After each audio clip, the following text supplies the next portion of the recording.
Sahabat Tribunes, selamat siang, salam sejahtera. Bertemu kembali dengan kami, Podcast Tribun Pontianak. Hari ini kami mengangkat tentang podcast kebangsaan dengan tema wawasan kebangsaan, peran TNI dan Kesbangpol mengembangkan generasi muda.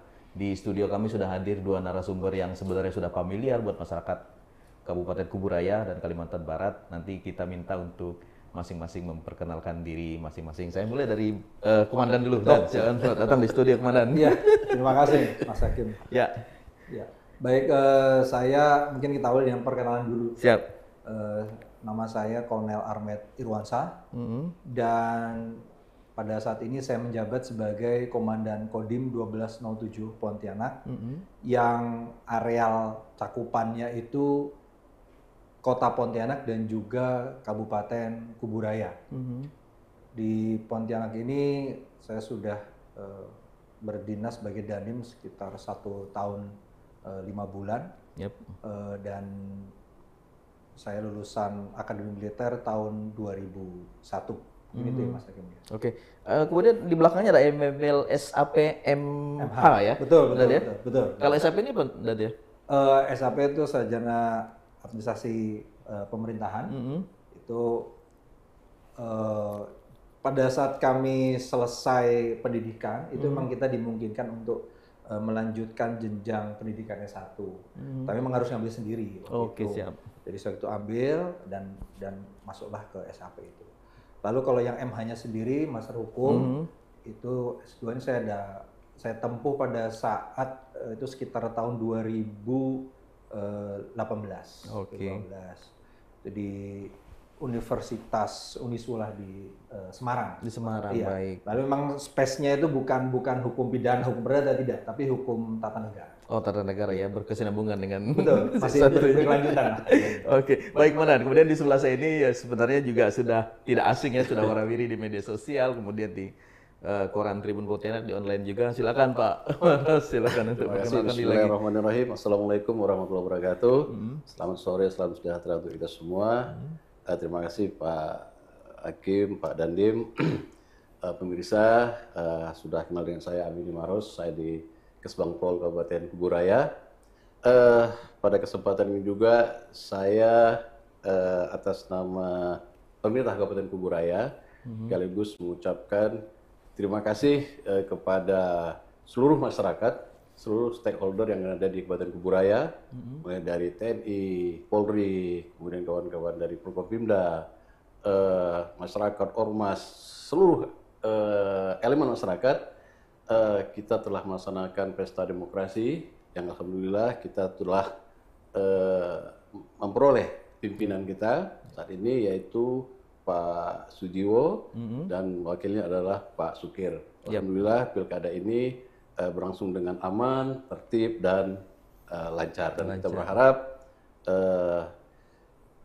pilkada sudah selesai, pesta sudah selesai. Mari kita membantu beliau-beliau yang terpilih ini untuk membangun Kuburaya ke depan menjadi lebih maju.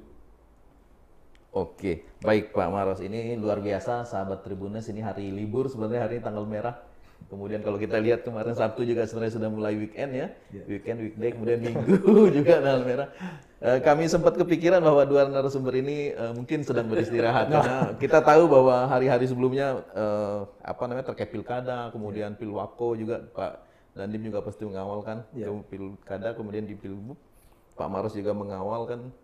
Barangkali masih ada sisa-sisa capeknya ternyata. Tetap selalu siap ya. Harus tetap semangat. Oke, baik, kita mulai dengan pertanyaan terkait dengan dengan mereview kemarin terkait dengan pelaksanaan pilkada yang boleh kita lihat lancar. Barangkali dari Pak Dandim dulu, apa sih rasanya Pak? Iya, baik, makasih Mas Hakim. Jadi untuk kegiatan pilkada kemarin juga alhamdulillah di wilayah Kuburaya ini berjalan dengan lancar. Rangkaiannya kan tidak hanya pilkada, dari mulai pilpres, pileg, lalu baru masuk ke pilkada. Dan pada momen itu memang kami dari Kodim 1207 Pontianak terlibat untuk melaksanakan kegiatan pengamanan di pilkada itu.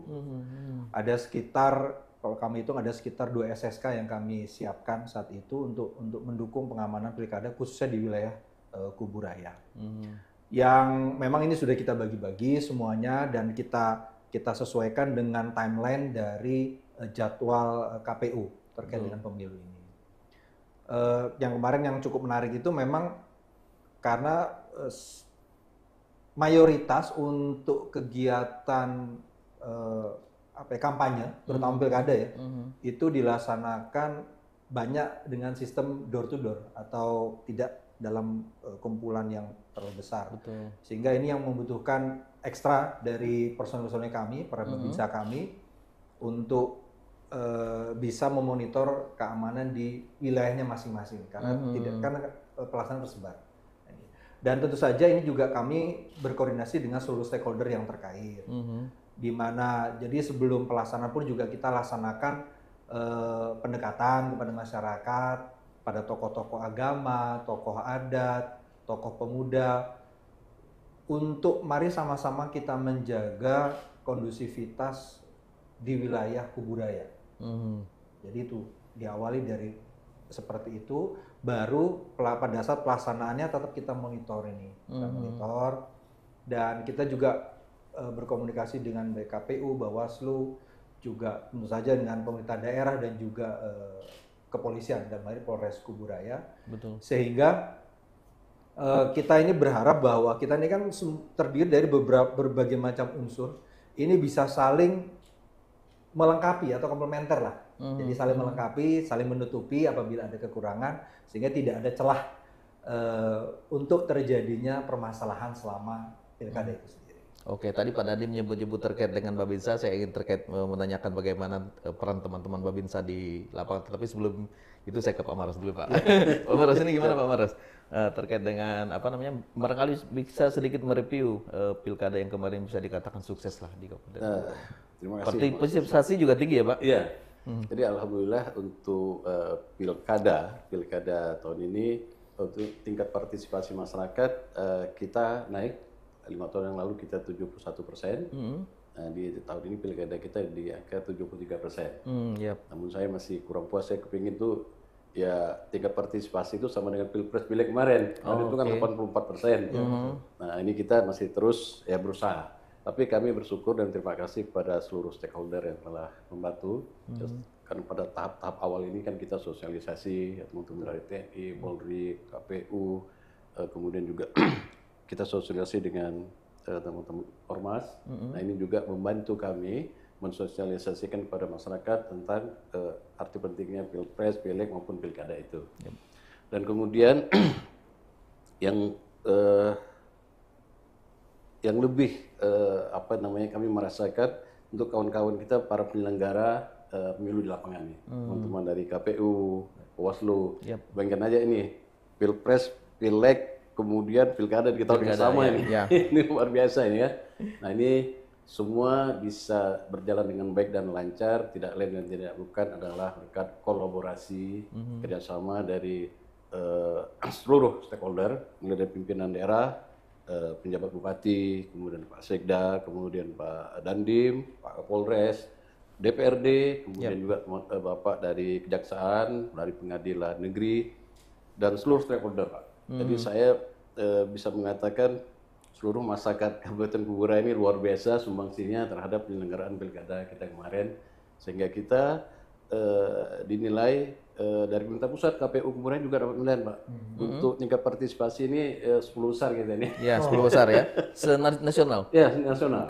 Kalau kita bandingkan, mohon maaf, di kota Pontianak aja tingkat partisipasinya hanya di atas sekitar 50% ke atas lah itu. Jadi alhamdulillah di Kuburaya kita bisa mencapai 73% ini. Ya, itu luar biasa ya Pak Maros ya. Oke, baik Pak Maros. Kembali ke Komandan. Pak Dandim, ini terkait tadi dengan peran teman-teman Babinsa yang kalau kita luar biasa ya. Karena kita tahu wilayah Kuburaya ini ada sungai, kemudian harus ada yang pakai sampan, kemudian setelah pakai motor barangkali jalan kaki plus nanti pakai. Ini gimana? Barangkali ada cerita-cerita menarik nih, Komandan. Iya, baik. Memang tadi disampaikan benar ya Mas Hakim bahwa Babinsa itu terlibat dari mulai proses perencanaan dalam artian pada saat penyiapan awal itu memang sudah terlibat. Jadi juga kerjasama dengan para PPK yang ada di lapangan ya. Ya. Nah, lalu pada saat persiapan itu memang kita baik terlibat untuk mendukung pengamanan pada saat pergeseran logistik. Nah, memang di Kuburaya itu memang secara geografisnya kan seperti itu. Ya. Jadi daerah-daerah ini tidak semuanya terkumpul dalam satu daratan. Betul. Ada juga yang harus pakai sampan, harus pakai motor air dan sebagainya. Dan ini wilayahnya juga cukup jauh-jauh ini. Dan kebetulan saya juga pernah ke daerah-daerah tersebut. Nah, ini memang Babinsa secara bersama-sama dengan teman-teman yang lain ini ikut serta untuk mendukung bagaimana caranya agar logistik pemilu ini sampai ke masyarakat, sampai ke masyarakat yang terjauh pun harus didukung. Jadi itu memang cukup unik. Jadi pertama pakai mobil, terus nyebrang dari dermaga itu, habis dari dermaga nyampe ada lagi perahu yang lebih kecil lagi. Terus dari perahu kecil itu antara satu daerah dan daerah lain itu kan terpisah sungai juga dia nyebrang lagi. Terus habis itu dia baru pakai motor. Setelah motor pun nanti lanjut lagi pakai jalan kaki. Ya, dan alhamdulillah itu semua bisa dilaksanakan dengan baik. Yang memang itu salah satu yang menjadi concern saya pada saat persiapan pemilu, pilkada dan juga pada saat pasca selesai pemilihannya.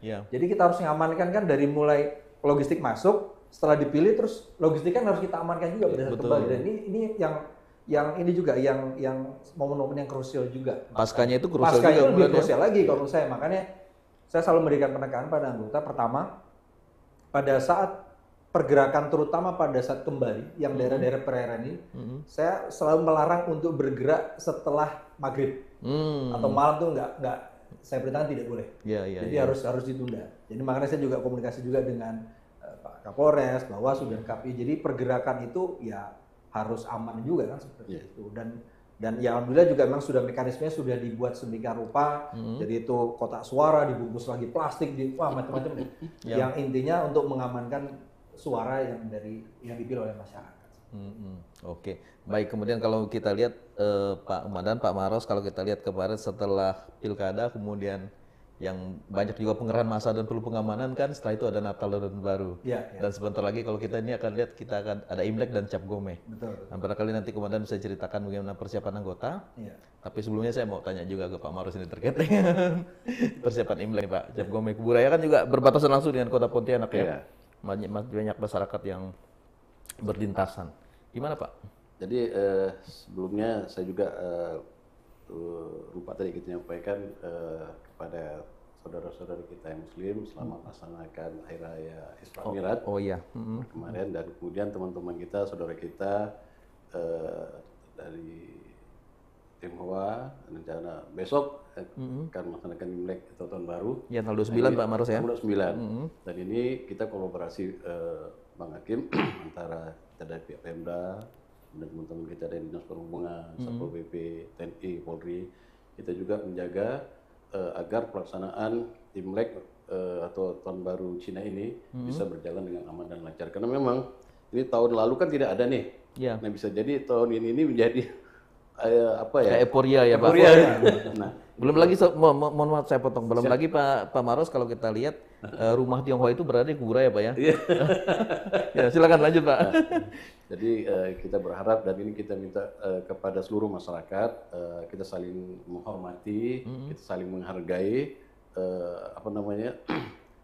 kegiatan-kegiatan yang dilakukan seluruh etnis-etnis yang ada di Kabupaten Kuburaya. Memang Kuburaya ini kan sekarang ada kurang lebih 17 etnis, 17 etnis yang ada di Kabupaten Kuburaya, dan alhamdulillah dengan heterogenitas ini situasi dan kondisi kita dapat berjalan dengan kondusif. Ini semua tidak lain tidak bukan karena apa?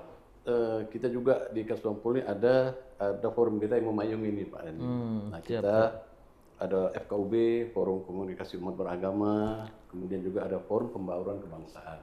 Nah, disinilah melalui forum-forum ini kita menjalin komunikasi, kita menjalin interaksi dan kolaborasi antara suku, agama, dan antar golongan di Kabupaten Kuburaya. Oke, baik Pak Maros. Baik, saya ke Pak Dandim nih Pak, terkait dengan persiapan anggota barangkali terkait untuk menyambut Imlek dan Cap Gomeh. Sepertinya tidak capek-capek. Banyak event masyarakat yang butuh perhatian. Gimana nih Pak Dandim nih? Jadi memang memang itulah bentuk pengabdian kita lah pada masyarakat. Kalau dibilang nggak ada nggak ada berhentinya ya memang itu sih. Tapi ya nggak ada masalah, itu memang bagian dari tugas. Iya. Dan memang wujud peserta kita untuk bisa menjadikan masyarakat di Kuburaya khususnya ini nyaman dan aman. Nah, terkait dengan tahun baru dan Imlek, kami juga memang sudah menyiagakan anggota untuk terutama dalam rangka menyambut tahun baru Imlek ini. Ya. Dan juga sampai dengan nanti Cap Gomenya kan. 12 hari setelah hari. Ya, beberapa hari setelah itu. Memang kalau kebetulan saya karena tanggung jawabnya juga ada di Kota Pontianak juga, ya, dan memang kegiatan ini lebih banyak difokuskan di Kota Pontianak. Iya. Kemarin kami juga sudah menerima audiensi dari panitia kegiatan tersebut yang memang ekstra. Nanti kita akan gelar anggota juga dalam rangka pawainya dan juga dalam rangka itu kalau nggak salah ada kegiatan pasar malamnya juga itu di Pontianak. Dan selebihnya ya tetap kita untuk para babinsa tetap melaksanakan kegiatan monitoring di wilayahnya masing-masing. Karena kan kita juga tidak mau lagi sibuk-sibuk, apalagi enak-enaknya pawai lagi ini rumahnya nggak aman, lingkungannya nggak nyaman kan seperti itu. Jadi tetap kita laksanakan. Sudah kita bagi-bagi lah. Siap, dan belum lagi kalau kita lihat ternyata di daerah-daerah sampai di pedesaan, di kecamatan, misalnya di Kakap juga banyak acara-acara. Ya, betul. Cap Gome ya komandan ya. Iya, betul. Iya, jadi tidak hanya terpusat. Jadi ada juga kan yang di spot-spot tertentu yang dia ya itulah nanti kan karena bisa kita ada di beberapa wilayah tetap dia akan monitoring di wilayahnya masing-masing, tentunya bekerja sama dengan teman-teman dari kepolisian. Baik, jadi kalau kita lihat masyarakat umumnya berlibur, kemudian merayakan Imlek dan Cap Gome, teman-teman dari aparat kepolisian, TNI Polri, kemudian dari Kesbangpol pemerintahan justru sedang. Jadi gini Mas Hakim, jadi prinsipnya kita gini, apabila masyarakat nyaman, apabila masyarakat aman dan tenang, itu adalah suatu kebahagiaan bagi kami. Jadi itu kebahagiaan bagi kami sebenarnya seperti itu. Jadi liburannya setelah masyarakat liburan juga. Nah, soalnya itu baru kita. Oke, baik Pak. Ini kembali ke tema utama kita terkait dengan mengembangkan generasi muda. Barangkali saya mau ke Pak Maros dulu, bisa bercerita banyak tentang bagaimana pengembangan generasi muda. Karena kemarin juga pada podcast sebelumnya juga sebenarnya kita sudah bahas terkait dengan bagaimana peran muda terhadap politik yang kemarin bersama Pak Maros. Silakan Pak Maros. Terima kasih Bang Hakim. Jadi di sini juga kami akan menyampaikan pada seluruh masyarakat, karena ada yang canda nih, begitu selesai pilkada, wah Kesbangpol santai lagi nih. Oh tidak, saya bilang gitu kan. Kita bicara pilkada itu hanya salah satu dari tugas daripada Kesbangpol. Karena di bidang kami itu ada bidang politik dan ormas. Nah, ada bidang lagi ideologi dan wawasan kebangsaan. Nah ini juga merupakan bidang yang cukup strategis. Nah di sini bilang ideologi dan wawasan kebangsaan ini, kita tahu sekarang, mungkin kawan-kawan juga, mudah-mudahan di masyarakat kita, ini kan dengan zaman jet sekarang, zaman digitalisasi, pengaruh luar itu sangat besar, Pak. Nah jadi kita ingin membentengi masyarakat kita ingin membentengi rakyat kita, pemuda kita di Kuburaya ini, agar ideologi Pancasila ini tidak tergerus. Nah, karena sekarang ini kan banyak paham yang masuk, komunisme, kapitalisme, sekular, segala macam. Nah ini salah satu yang menjadi concern dari kami Kesbangpol, bagaimana kita memantapkan ideologi dan wawasan kebangsaan ini di masyarakat, terutama di generasi muda kita. Dan itu harus dilakukan terus-menerus. Dan itu harus dilakukan terus-menerus. Ini tidak bisa putus ini. Nah, salah satu yang kami lakukan, ini continue kita melakukan sosialisasi kepada anak-anak SMA, kemudian juga kepada ormas-ormas kita, ormas-ormas baik itu ormas pemuda, kemudian juga ormas-ormas keagamaan, kemudian juga ormas-ormas etnis. Jadi kita harus lakukan ini secara masif, Pak. Dan jadi tidak bisa kita kita sepotong-sepotong. Karena apa? Ini hantaman dari luar ini luar biasa sekali, yang akan mengacaukan, mengganggu ideologi Pancasila ini sangat luar biasa. Nah alhamdulillah berkat saat ini sampai dengan saat ini Kabupaten Kuburaya, dukungan dari Bapak PJ Bupati, kemudian unsur-unsur Berkompimda, Pak Sekda dan teman-teman yang lain, bisa kita menjaga masyarakat kita. Ya kita ketika ada isu yang terkait dengan SARA ini cepat kita atasi. Ketika ada atau isu-isu yang terkait dengan masalah pergeseran atau gesekan antara etnis ini cepat kita atasi bersama. Inilah yang terus kami Kesbangpol lakukan. Dan selain itu juga Kesbangpol ini juga sebenarnya tugasnya import ekspor Hankam, Pak. Jadi Sampai pertahanan keamanan ya. ketahanan ekonomi, sosial, budaya, pertahanan keamanan juga menjadi bidang tugas kami. Tapi secara teknis itu bukan kami. Kami bicara membantu Bapak Bupati memberikan saran kebijakan. Nah, teknisnya nanti ada di masing-masing dinas teknis itu. Itulah yang akan melaksanakan nanti tugasnya apa, ketahanan ekonomi. Kita bicara ekonomi nanti ada dinas perindak, kemudian pertanian, kemudian dinas ketahanan pangan, kemudian dinas perhubungan, koperasi UKM. Nah, kemudian kalau bicara sosial ini kan banyak nih, dari pendidikan juga masuk, kemudian dinas sosial yang masuk. Yap. Nah, itu secara teknis ada di SKPD yang teknis. Kami hanya bicara bagaimana kami mengawal, memberikan masukan kebijakan kepada pimpinan dalam hal ini Bapak Bupati dan Bapak Wakil Bupati, bagaimana kondisi ketahanan ekonomi, sosial, budaya di Kabupaten Kuburaya. Ya, kalau kita lihat bidang kerjanya sangat luas sekali. Pak Malah, saya nanti mau bertanya juga terkait dengan makan bergizi gratis. Tapi sebelumnya saya mau ke Komandan dulu nih, ke Pak Dandim. Pak Dandim, ini terkait dengan pembinaan dan pengembangan generasi muda. Kita tahu bahwa teman-teman di TNI juga memantau kader-kader yang terbaik. Barangkali yang bisa direkrut, kemudian kita tahu bahwa yang baik, yang cerdas, yang sehat, jasmani dan rohani pasti dipantau nih sama teman-teman. Ini gimana, Komandan? Ya baik. Saya jelaskan dulu terkait dengan masalah pertahanan dulu nih, Mas. Baik. Jadi sesuai dengan apa yang diamanatkan oleh Undang-Undang Dasar Pembukaan di pasal 30 itu kan pertahanan negara itu merupakan hak dan kewajiban dari seluruh warga negara. Lalu untuk implementasinya itu kita dilaksanakan dengan sistem yang dibilang pertahanan semesta. Kalau para cendekiawan ini menyebutnya total war. Jadi pertahanan semesta ini adalah melibatkan seluruh sumber daya yang ada untuk melaksanakan usaha-usaha dalam rangka pertahanan negara.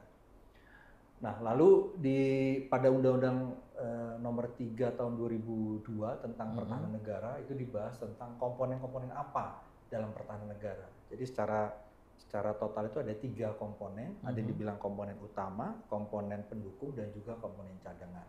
Nah, terkait dengan tadi pertanyaan Mas Hakim, terkait dengan bagaimana generasi muda yang memiliki keinginan ataupun kemampuan terkait dengan pertahanan negara tadi, nah itu diwadahi di komponen utama. Komponen utama adalah, contohnya adalah TNI. Pada saat ini kita sedang melaksanakan rekrutmen. Mas Hakim, kalau sekarang ini rekrutmennya untuk tingkat calon tamtama. Nah, terkait ini yang dapat kami sampaikan bahwa untuk bisa masuk menjadi seorang prajurit TNI, dalam hal ini untuk yang saat ini yang dibuka adalah untuk tingkat tamtama, itu memang ada beberapa persyaratan-persyaratan, ada persyaratan umur dan lain sebagainya. Nah, di antara persyaratan juga ada persyaratan kesiapan fisik, kesiapan kesehatan, dan juga kesiapan mental, ideologi, dan psikologi. Nah, yang perlu saya sampaikan di sini pada masyarakat bahwa rekrutmen semacam ini tidak dipungut biaya. Itu catatan penting ya, Komandan. Itu titik pentingnya itu gratis. Jadi saya ingin menyampaikan pada para pemirsa bahwa jangan nanti terlena ataupun terpancing oleh adanya ajakan-ajakan orang yang menyampaikan bahwa harus ada biayanya nih untuk masuk tentara nih. Tidak ada. Jadi semuanya itu saya sampaikan bahwa untuk pendaftaran semua itu adalah gratis. Dan untuk prosesnya pun juga silakan di website itu juga sudah ada di rekrutmen TNI. Nah, lalu sekarang kan pertanyaannya bagaimana kita bisa masuk nih? Nah, kan seperti itu. Nah, untuk bisa masuk tentunya perlu persiapan-persiapan. Perlu persiapan-persiapan, ya utamanya ada persiapan fisik, ada persiapan psikologi, persiapan kesehatan. Nah, inilah yang saya ingin tekankan pada para pemirsa yang memang berniat dan ada keinginan untuk mengabdikan diri melalui jalur TNI, khususnya TNI AD, agar melaksanakan persiapan-persiapan ini. Sehingga nanti tidak dengan persiapan yang baik tentunya hasilnya pun insya Allah akan baik. Nah, khusus untuk persiapan ini, Mas Hakim dapat saya sampaikan bahwa Kodim 1207 Pontianak kami juga melaksanakan pembinaan. Ya, jadi bagi para generasi muda yang ingin tahu, ingin belajar apa sih yang harus disiapkan, kan tadi ini harus siap nih, tapi siapnya seperti apa? Nah, silakan Kodim 1207 Pontianak itu kami mengadakan pembinaan. Jadi silakan nanti yang berminat datang saja ke kantor Kodim, nanti sampaikan saja Pak, kita mau ikut pembinaan, nanti akan kita arahkan nanti seperti itu. Dan dapat saya sampaikan di sini, pembinaan itu pun gratis. Tidak berbiaya. Tidak berbiaya. Jadi tidak berbiaya. Karena apa, Mas Hakim? Karena kita ingin mendapatkan calon-calon prajurit yang memang benar-benar mampu, mumpuni dan siap menjadi secara profesional menjadi seorang prajurit. Dan itu ya kita harapkan didapat dari tadi itu. Dengan cara yang betul itu. Dengan cara yang betul. Jadi ini saya sampaikan pada para pemirsa, apabila memang ingin bertanya tentang rekrutmen ini, silakan ke kantor Koramil yang ada dekat di wilayahnya masing-masing. Atau kalau misalnya ada para babinsa ini kan ada di desa-desa ini. Silakan tanyakan kepada para babinsa ini. Nanti pasti akan diarahkan untuk ke Kodim ataupun ke Koramil. Nanti akan kita arahkan. Jadi intinya bahwa pendaftaran TNI AD itu gratis, tidak berbiaya. Kalau mau ikut pembinaan di Kodim 1207 Pontianak juga gratis. Biayanya paling dari rumah ke tempat Gojek ya? Iya, biaya pribadi. Biaya pribadi ya. Iya, untuk makan setelah setelah itu. Kemudian bagi yang di kampung-kampung, mana bisa ke Babinsa, kemudian bisa ke Koramil juga ya? Betul. Ya, jadi kalau informasinya kan kadang-kadang bingung cari di mana nih. Ya tanya ke Babinsa. Jadi para babinsa yang ada di wilayah di desa-desa itu ya fungsinya itu. Jadi tanya, nanti akan diarahkan. Nanti arahkan kemana nih? Jadi biar bertanyalah kepada orang yang tepat. Nah, seperti itu. Dan harus ada persiapan ya kemarin. Nah, intinya itu nggak bisa juga kita kan gini, Mas. Kita kalau mau berhasil kan pasti harus ada persiapan. Betul. Nah, harus ada perencanaan. Kalau misalnya tiba-tiba kita mau daftar, tapi kita nggak ada persiapan apa-apa, ya sama aja kan gitu. Sama saja tidak akan bisa, sulit lah untuk bisa berhasil. Oke, baik. Nanti saya masih akan bertanya terkait dengan rekrutmen. Tapi Pak Marus nih, Pak Marus kabarnya juga ini terkait dengan Paskibra ya Pak? Iya. Karena kita lihat juga biasanya banyak nih teman-teman Paskibra yang akhirnya melamar ke TNI Polri, kemudian dan mereka punya katakanlah dasar yang cukup bagus ya. Ini gimana Pak terkait di Kubura ya Pak? Benar sekali Bang Hakim. Jadi memang adik-adik kita yang purna Paskibra ini arah mereka itu cita-cita memang ada yang ke TNI, ke Polri, bahkan ada juga ingin ke Kesbangpol ini. Ya. Tapi yang jelas ketika mereka ingin lanjutkan ke akademi kedinasan, kalau TNI Polri, mereka sudah punya persiapan. Artinya mental, fisik dan intelijensia juga sudah ada lah.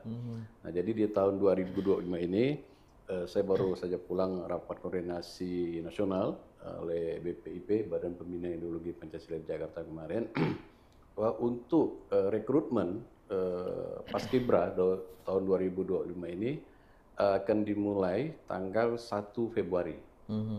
Nah ini rekrutmennya pertama tahap pertama ini melalui seleksi administrasi. Jadi kita lihat pertama kelasnya, umurnya, tinggi badannya, kemudian dia masuk di kelas rata-rata kelas 2 lah kita ambilnya, kelas 2 karena kelas 3 kan udah selesai. Iya. Nah, kita kasih batas waktu untuk seleksi administrasi ini sampai dengan tanggal 15 Februari.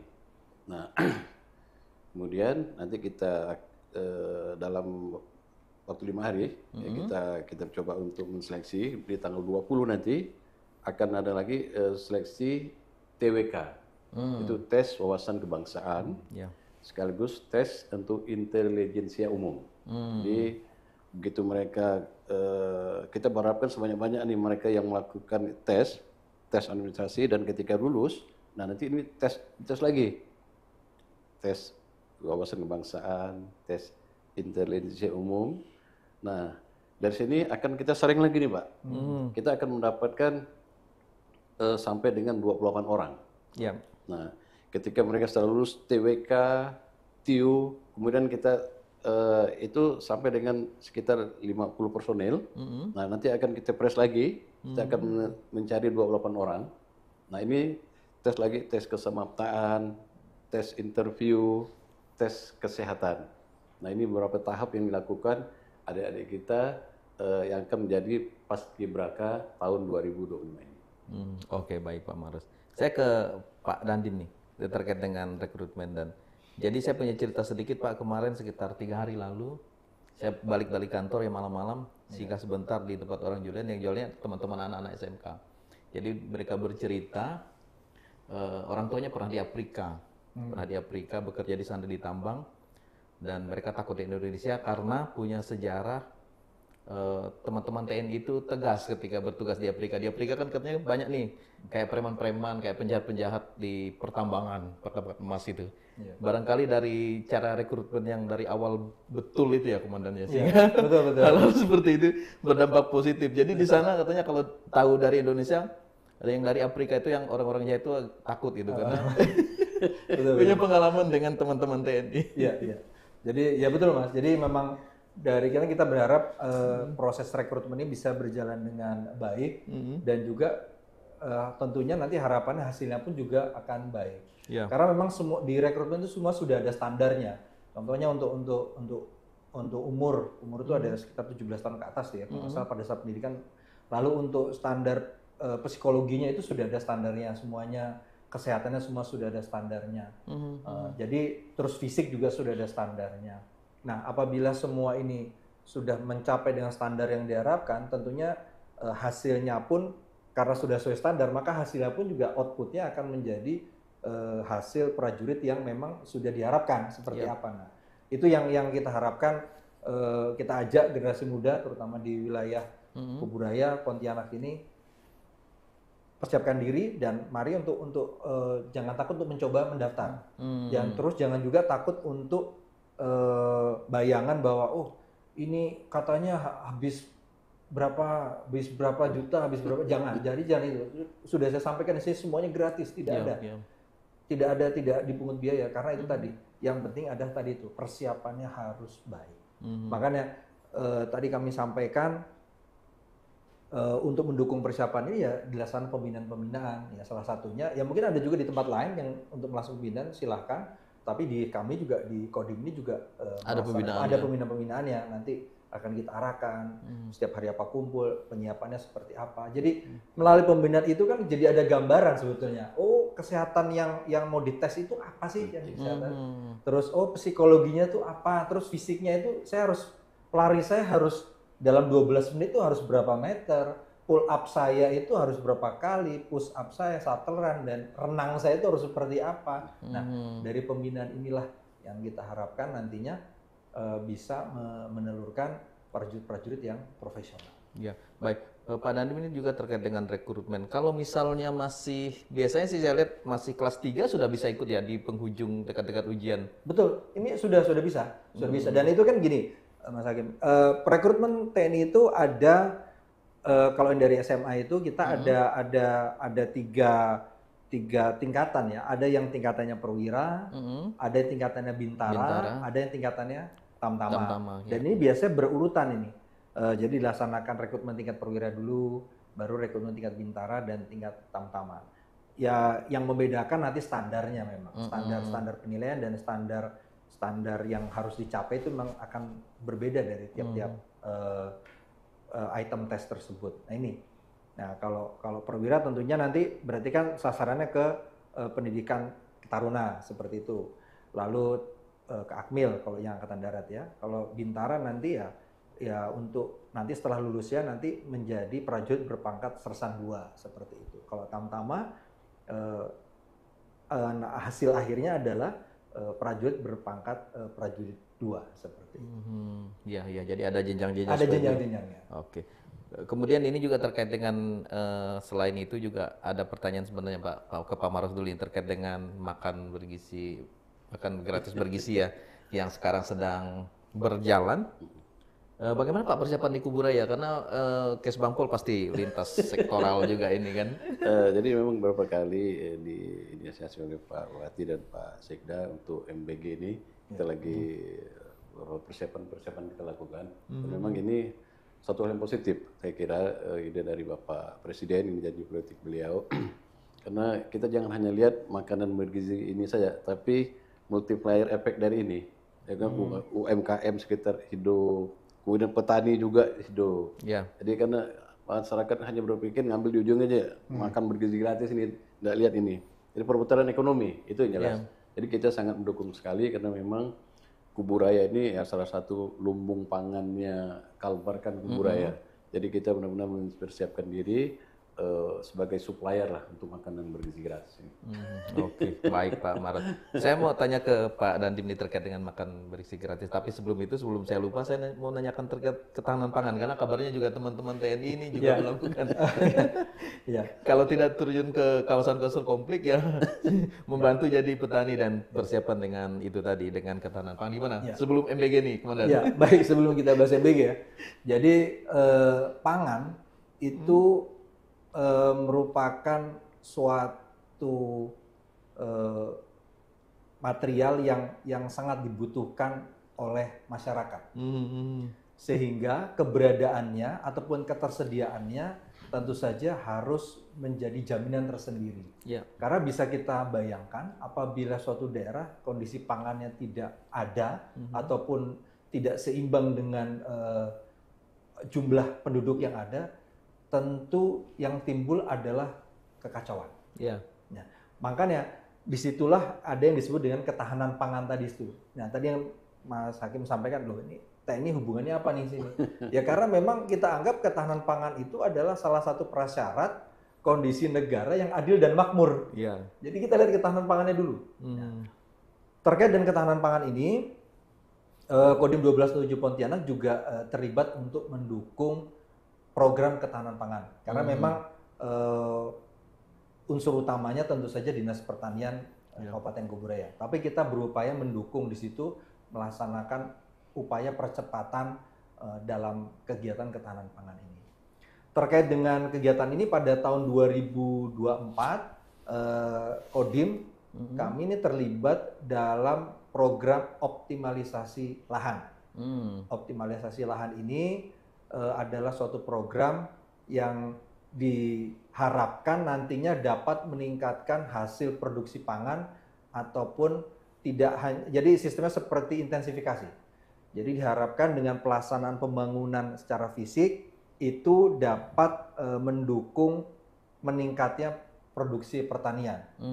Nah, pada periode kemarin kami terlibat untuk mendukung kegiatan ini seluas 500 hektar. Itu 500 hektar.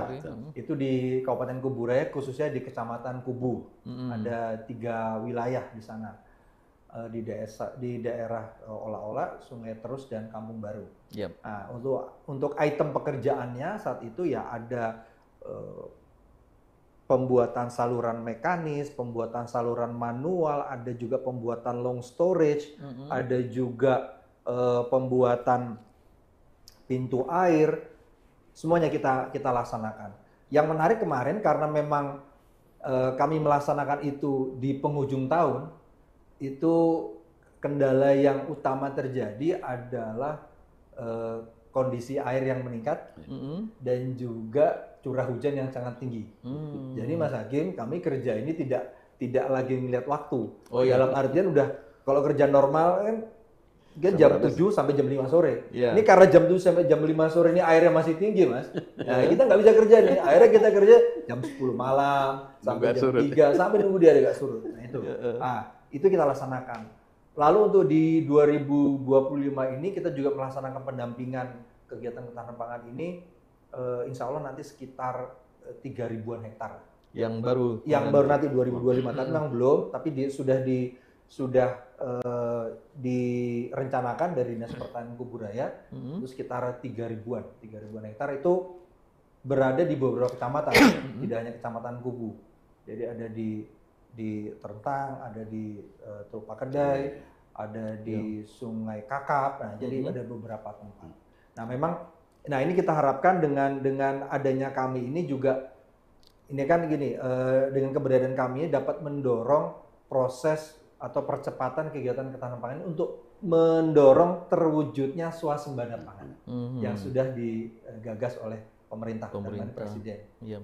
Nah, ini diharapkan dapat, Kalbar ini juga bisa diharapkan menjadi salah satu lumbung pangan yang bisa melaksanakan ekspor ke negara tetangga. Ya.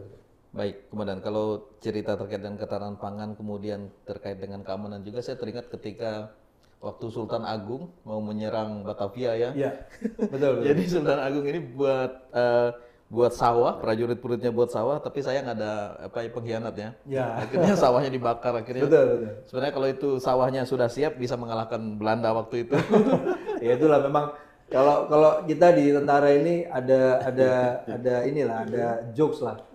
Jadi lambung tengah itu harus mantap dulu. Iya. Apa tuh lambung tengah? Perut dulu. Nah, perutnya kalau udah mantap, ya sama lah perut kita sudah kenyang, pikiran kita baru jernih gitu. Kalau perut kita lapar, gimana kita berpikir? Gimana berpikir, betul. Karena ketahanan pangan ini merupakan salah satu prioritas yang diharapkan dapat mewujudkan masyarakat Indonesia yang adil dan makmur. Oke, baik.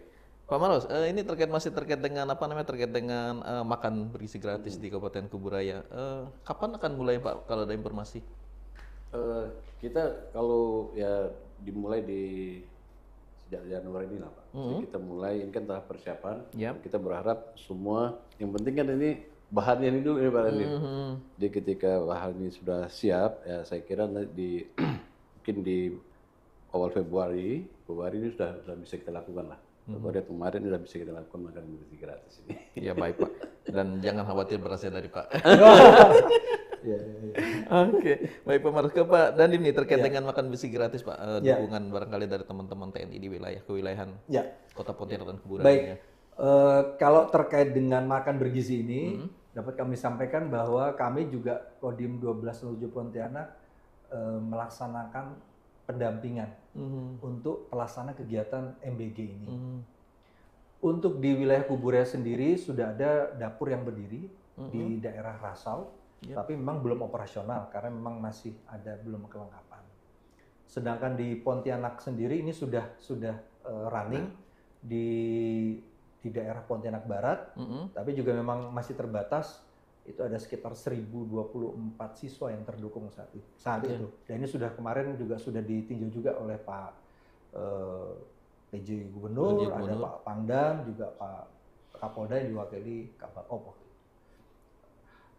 Lalu untuk kedepannya, memang ini masih dukungan kami itu dalam bentuk kami membantu dari tim BGN itu. Yang pertama adalah pendataan. Pendataan sekolah-sekolah. Jadi karena diharapkan bahwa keberadaan dapur itu dalam radius paling tidak ya 2 km itu sudah bisa tercover pendataan ini. Itu termasuk dari SD, SMP, SMA, pesantren, seperti itu. Nah, kami membantu proses pendataan ini yang pertama. Lalu juga kami membantu dalam proses pendataan catering. Jadi yang dapat saya sampaikan nih Mas Hakim, yang dilaksanakan di Pontianak saat ini itu menggunakan jasa catering, jasa catering. Dan memang tapi sudah di-approve oleh BGN. Nah di sini juga kami data catering ini sesuai dengan persyaratan yang diinginkan. Nah kalau misalnya dia memenuhi persyaratan tersebut dan diajukan oleh BGN, ya tentunya akan bisa operasional. Nah terkait BGN ini juga, nah, kami juga berharap masyarakat khususnya untuk informasi-informasi BGN ini juga dapat mengkonfirmasi ke kami, ke Kodim. Nanti kami akan sampaikan ke tim BGN yang ada di wilayah-wilayah, karena sudah ada. Jadi ada kepala SPPG-nya itu Mas. Itu sudah ada, nanti kita juga akan hubungkan ke kepala SPPG sehingga harapan kami bahwa masyarakat itu dapat memperoleh informasi dari sumber yang dipercaya. Yang betul ya. Yang betul. Jangan nanti mendapat informasi tidak betul, ya itu tadi ujung-ujungnya ya misinformasi. Nah, misinformasi. Begitu misinformasi nanti malah salah nanti. Nah itu. Jadi seperti itu, Mas. Oke, baik, Komandan. Pak Maros, ini masih terkait makan bergizi gratis. Kalau untuk suplai lokal. Barangkali Kuburaya kan juga ikan-ikannya banyak nih Pak, banyak tambak dan seterusnya. Itu gimana Pak? Aman ya Pak? Kalau saya rasa untuk supaya lokal kita tidak ada masalah Mas. Cuma persoalan gini, ketika masalah sekolah yang tersebar ini. Ya, Nah, ya, jadi ada data dari teman-teman dari Dinas Pendidikan, ada satu sekolah, satu SMP, murid kelas 7, 8, 9, muridnya cuma 7. Jadi ini jadi persoalan juga nih. Iya, betul, Jadi kita nanti lebih berat ongkos operasionalnya daripada itu kan. Nah dari Kuburaya itu ada beberapa sekolah SMP yang muridnya itu di bawah 30. Iya, iya. Jadi kalau banyak repot juga, sedikit juga sangat repot. Karena nanti catering itu gimana nih kan? Nah ini yang dekat aja di daerah Juruju Besar SMP, kelasnya ada 9 kelas, muridnya cuma 7. Ada SD di daerah, belum lagi daerah Batu Ampar, kemudian daerah Terentang, ada beberapa SD. Ini jadi persoalan, ini jadi masih lagi kami kaji lah dengan teman-teman ini, bagaimana supaya MBG ini bisa dilaksanakan secara efisien lah. Ini jadi persoalan juga. Iya, iya, iya. Ya, kalau untuk supply saya kira ada persoalan dari Kuburaya kita mulai dari pertanian, perikanan kita juga bisa mensupport itu. Bisa untuk memenuhi kebutuhan di tempat sendiri ya Pak Maros. Oke lah, baik Pak Maros dan Pak Komandan Kodim, Pak Kolonel Artileri Medan Irwansyah. Tak terasa waktu kita sudah cukup panjang. Tapi sebelum kita tutup, sekali lagi sudah terima kasih karena ini hari libur. Datang dengan pakaian dinas, berarti sudah sangat siap Pak Maros dan sudah sangat siap ya meskipun ini hari libur. Kita tahu 3 hari libur, tetapi masih sangat fresh sekali itu datang. Tapi sebelum kita tutup, kami minta closing statement barangkali dari Pak Maros dulu, kemudian dari Pak Komandan. Pak Komandan saya minta kalau bisa request khusus nih terkait dengan rekrutmen tadi untuk closing statementnya. Pak Maros, Pak Maros dulu. Ini Bupati kita sudah terpilih, insya Allah tanggal 6 Februari nanti dilantik. Informasi itu dilantik bersama dengan Gubernur tanggal 6 Februari. Kami berharap seluruh masyarakat Kabupaten Kuburaya kita mendukung beliau sebagai bupati yang kita pilih. Artinya ini adalah bupati kita, adalah pemimpin kita. Jadi tidak ada lagi pengkotakan di masyarakat kita. Kita dukung pimpinan kita agar Kuburaya lebih maju, lebih melesat ke depannya. Oke, baik. Sekarang ke Pak Komandan Kodim. Silakan, Komandan. Baik, saya sampaikan kepada masyarakat, khususnya para pemuda di wilayah Pontianak dan Kuburaya. Saya mengajak, mari sama-sama kita wujudkan bakti kita kepada negara ini dalam berbagai bidang. Salah satunya adalah melalui profesi prajurit TNI Angkatan Darat. Terkait dengan rekrutmen prajurit TNI Angkatan Darat, dapat saya sampaikan di sini bahwa proses pendaftaran sampai dengan nanti menjadi seorang prajurit itu adalah gratis ataupun tidak dipungut biaya. Salah satu kunci utamanya adalah melaksanakan persiapan yang baik. Nah, untuk mendukung persiapan ini dan pembinaan-pembinaan ini, Kodim 1207 Pontianak juga melaksanakan pembinaan, menyiapkan calon-calon prajurit ke depan untuk siap dalam berkompetisi untuk bisa nantinya diterima. Dan ini pun dapat saya sampaikan di sini tidak berbiaya ataupun gratis. Apabila ingin mencari informasi, silakan datang ke para babinsa yang ada di desa masing-masing, datang ke Koramil yang ada di tingkat kecamatan masing-masing, dan kalau sempat mampir ke kantor Kodim yang ada di Kota Pontianak, sambil jalan-jalan ke Kota Pontianak, silakan mampir ke kantor Kodim.